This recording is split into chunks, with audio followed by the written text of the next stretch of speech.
Last time on Hakai, we caught a glimpse of Goku's most notable training to date with Vados. He has gained the ability to combine the powers of Ultra Instinct and God of Destruction, something even the most experienced destroyers of this generation cannot do. But with Odisu showcasing his elemental abilities, how will he fare? This is part 20 of an ongoing series and was created by Hakai. Support him and catch up fully using the links below.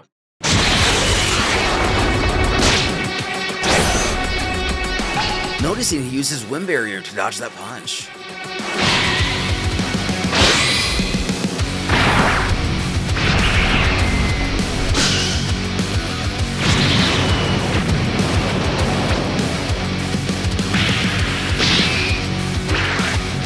Bouncing off the ground, dealing with a guy who can utilize the air itself is pretty tough.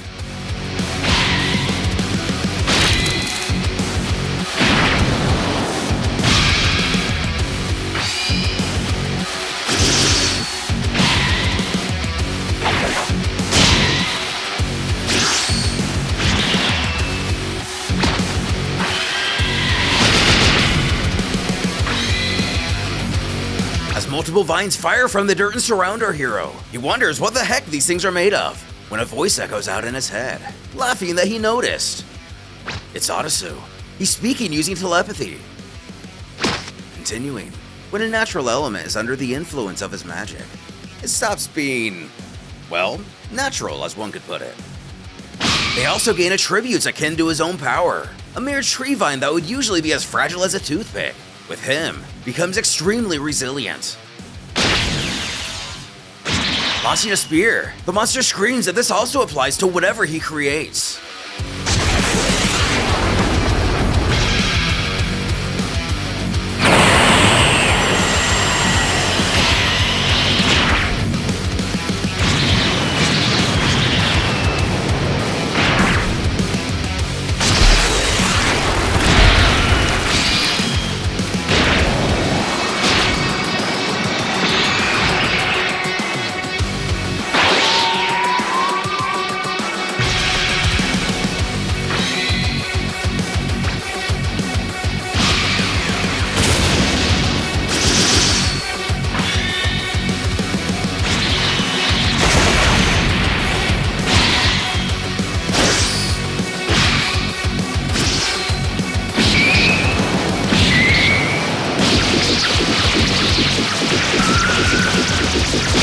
To destroy the mage's ice crystals with only his hands and feet. Though infuriated, Odisu respects that this feat is truly worthy of a god of destruction. But generating an army of spikes, he asks them, what about this? Seeing him coming, even Goku doesn't think he'll be able to destroy those with normal attacks.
Finding himself surrounded.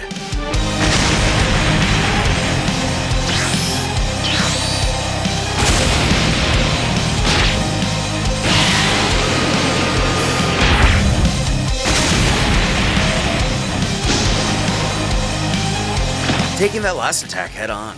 The Saiyan is steaming, but still standing. His foe remarks, not bad. To take a direct attack from his flames and emerge almost unscathed like this is a feat for anyone. This is when Goku finally admits to himself that he's barely able to touch this guy anymore. But calling out to Odisu, he's realized this too, hasn't he?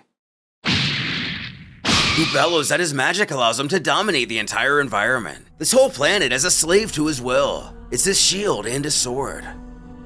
Shockingly, Goku chirps back that he's sick of playtime. He wants to see what he can do without nature to protect him. But what does he mean? Pulling a FRIEZA!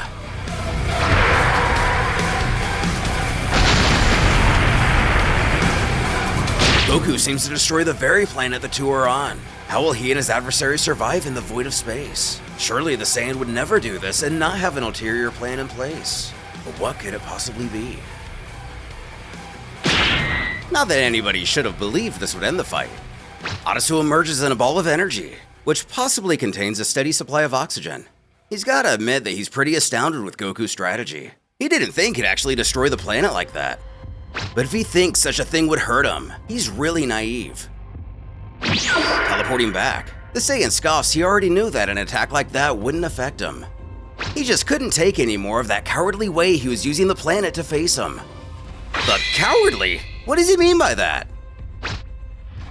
Doubling down, Goku despises anyone who fights without using their own fists.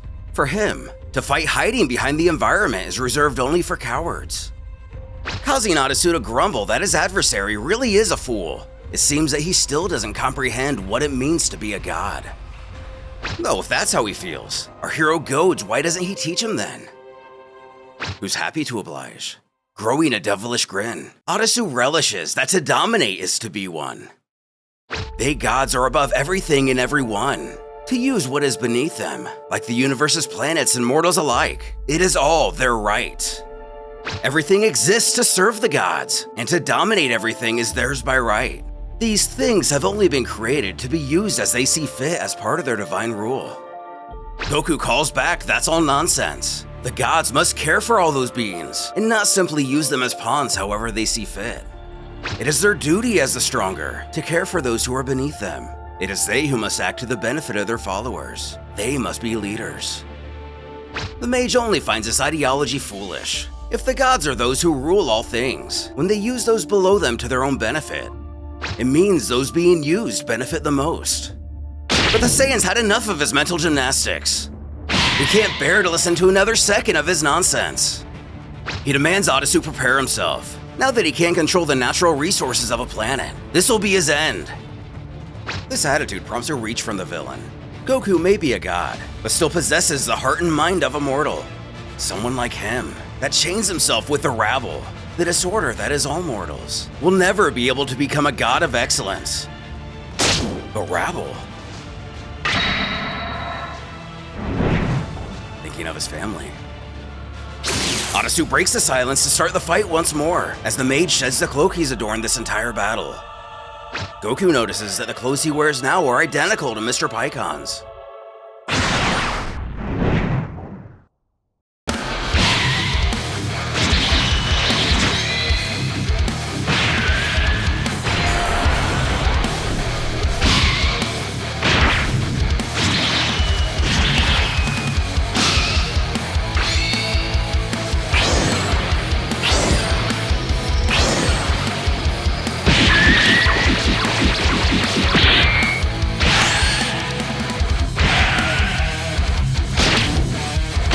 Catching his foe's latest attack. Goku questions if that's what he calls a punch. He'll show him a real punch.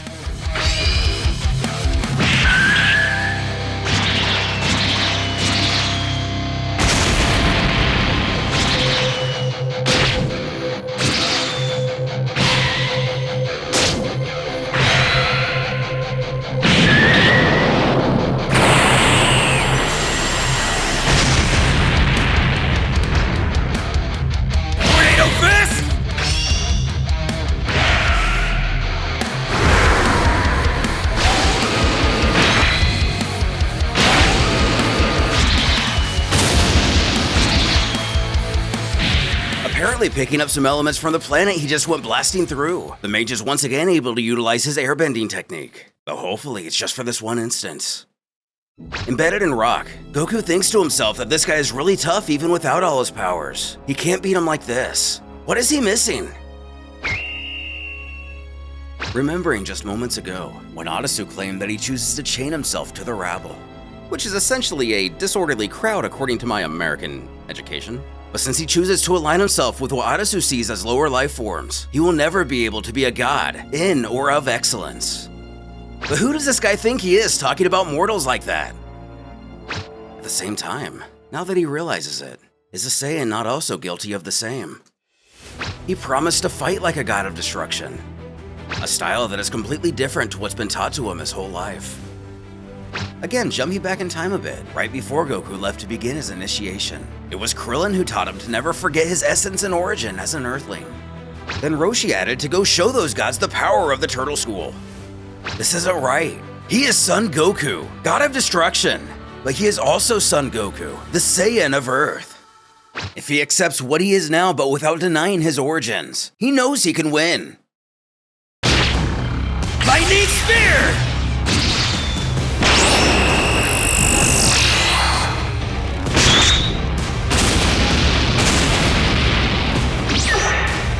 Dodging the next elemental attack. It was a pretty close call, but our hero finds himself no worse for the wear. Don't distract yourself!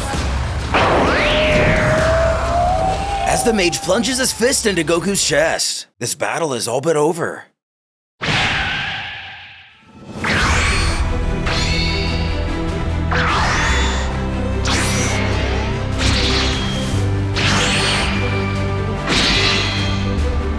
To the contrary, it looks like he decided to pull out the afterimage technique, before next utilizing Yamcha's super cool and infinitely underrated Spirit Ball. Directing the Ball of Ki, he asks his adversary if he's surprised. He knows this technique because of Immortal.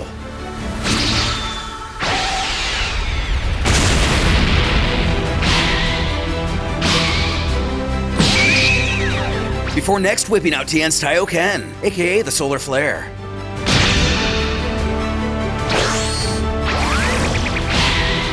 Then, as Krillin should have done countless times, Goku tries to ambush him with the Kienzan. However, Odisu only calls his opposite a fool.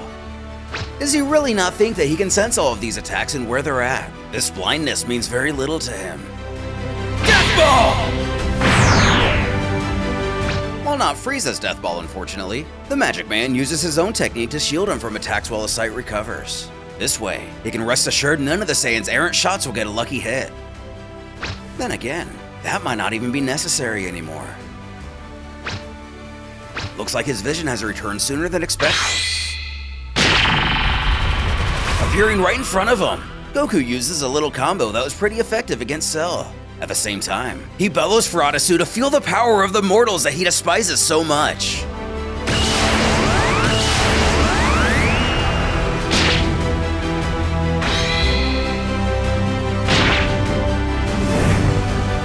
But not beaten.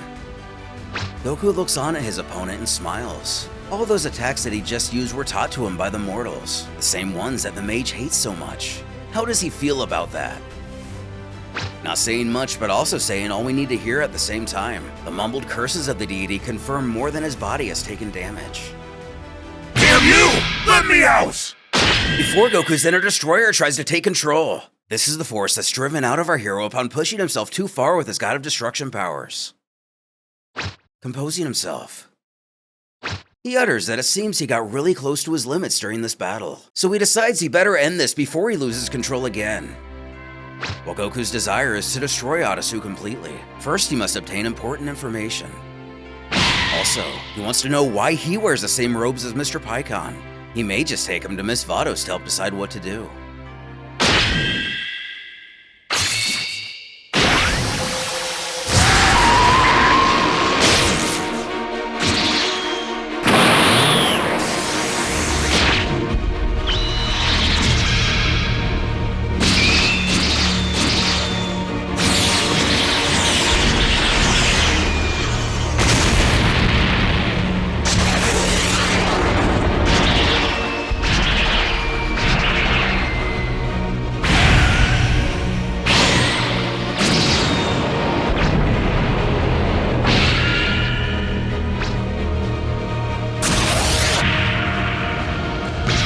Somehow, the Celestial Mage is revealed to be undamaged. Goku quickly discovers that it's been his clone he's been fighting this entire time. At what point did his foe make the switch? Who tells this has been the case since he first dodged his lightning spear? He's been watching from afar as he's battled against his copy. He saw those ridiculous attacks that he said were taught to him by his mortal friends. He asked his clone how it felt to be defeated by those attacks, did he not? So he'd like to inquire of something. How does it feel to put so much effort into surpassing a mere clone who's worth only 50% of his actual power? Charging! This abruptness does nothing to help Goku's situation. His enemy cackles that it seems like he's already started losing power.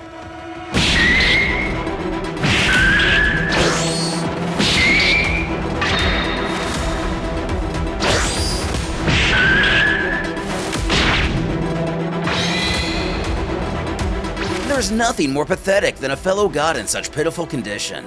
He could make his situation better by unleashing all the power of his destruction energy. If it's necessary to let that energy take control, let it. The way he is now, he has no chance. Screaming for Odisu to shut up! The Fiend again catches the Saiyan's fist and scoffs. His movements have already drastically lost speed and strength. It's useless trying to hit him at this point.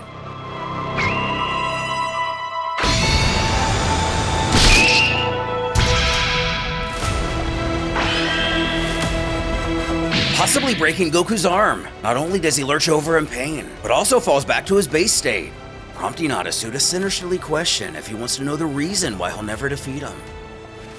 It's because unlike him, he doesn't deny his power. Himself and the magic he manipulates are one and the same. He completely connects himself to the elements of nature to control them.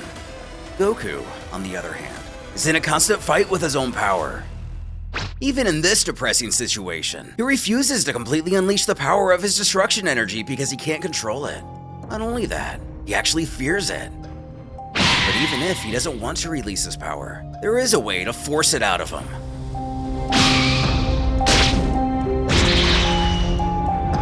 On the Earth of Universe 6, the one regenerated after the Tournament of Destroyers in Super.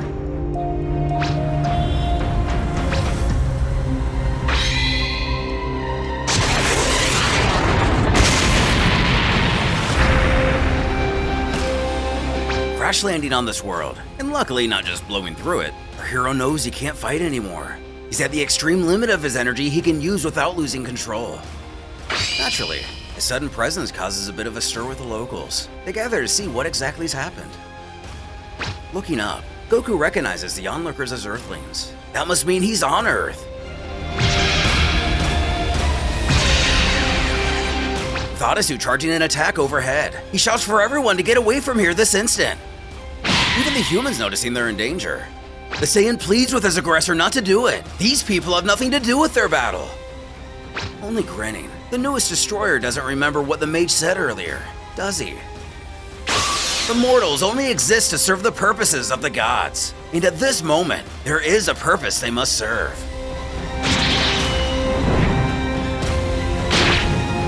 Trying to fend off the blast. This attack will destroy the Earth if it hits.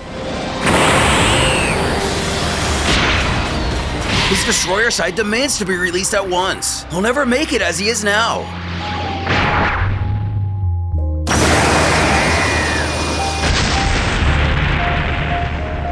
Following that explosion, looks like it's finally appeared.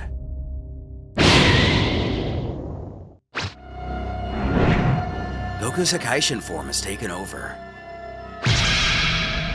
Being pushed to the point of losing control, what exactly will happen now that our hero is no longer in the driver's seat of his own body? Will he cause unprecedented destruction as Vados predicted? Or will the strength still not be enough to overcome the leader of the Celestial Mages?